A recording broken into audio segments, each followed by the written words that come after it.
Take a break from your busy schedule and join Harold Sala for Guidelines, a 5-minute commentary on living.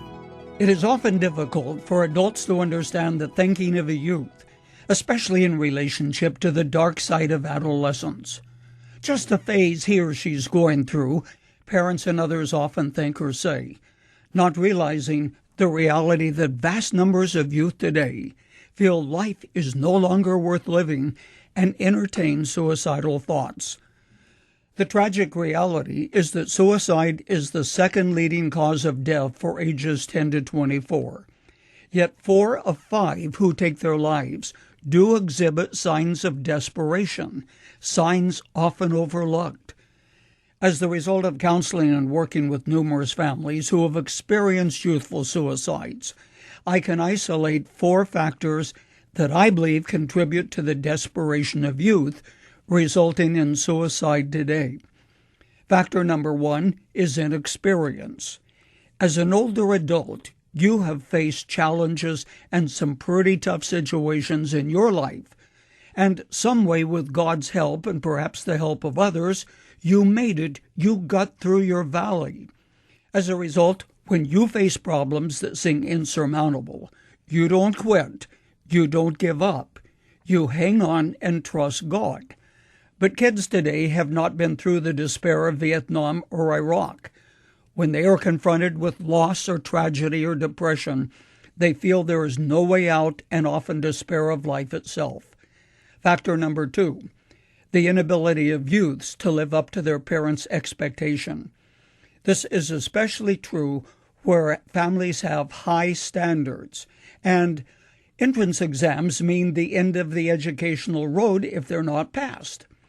Often when the kids feel they have disgraced their families, and the insult is too great to bear, but when parents have set up goals which are too high for the youth, or even the youth sets up goals too high for himself or herself to attain, you have a problem. The inability to cope with that problem is one of the factors which has contributed to the suicide rate today. The next 2 factors are related, almost 2 sides of the same coin. Factor number 3, pessimism in our world, which kids can't handle.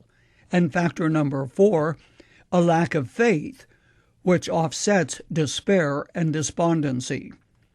Cheryl Keys was a suicide candidate. She tells about her experience in a collegiate magazine. She said, "The summer I started graduate school, all of the superficiality and meaningless converged and pushed me into a crisis. I had to find some answers. Since I had just graduated with a minor in philosophy and religion, I turned back to my texts for answers. I read the Existentialist, who said there is no meaning except in the present. There is no ultimate why. There is nothing, simply nothing. I finally saw the logical conclusion to their position. It was suicide. If there is no reason to be here, then there is no reason to be here now." Fortunately, 2 things happened to Cheryl that saved her life.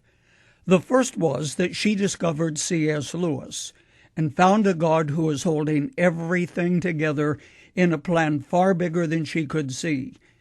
And then she saw the irrational side of suicide through the suicidal death of a close friend.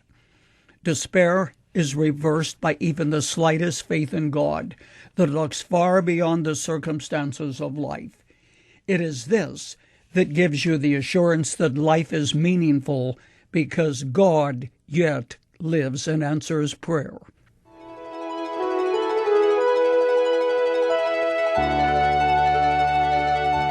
You've just heard Dr. Harold Sala with Guidelines, a 5-minute commentary on living. If you would like to listen to the program again, download a copy, subscribe to our e-commentary, or view other resources, visit guidelines.org. We would like to hear from you, too.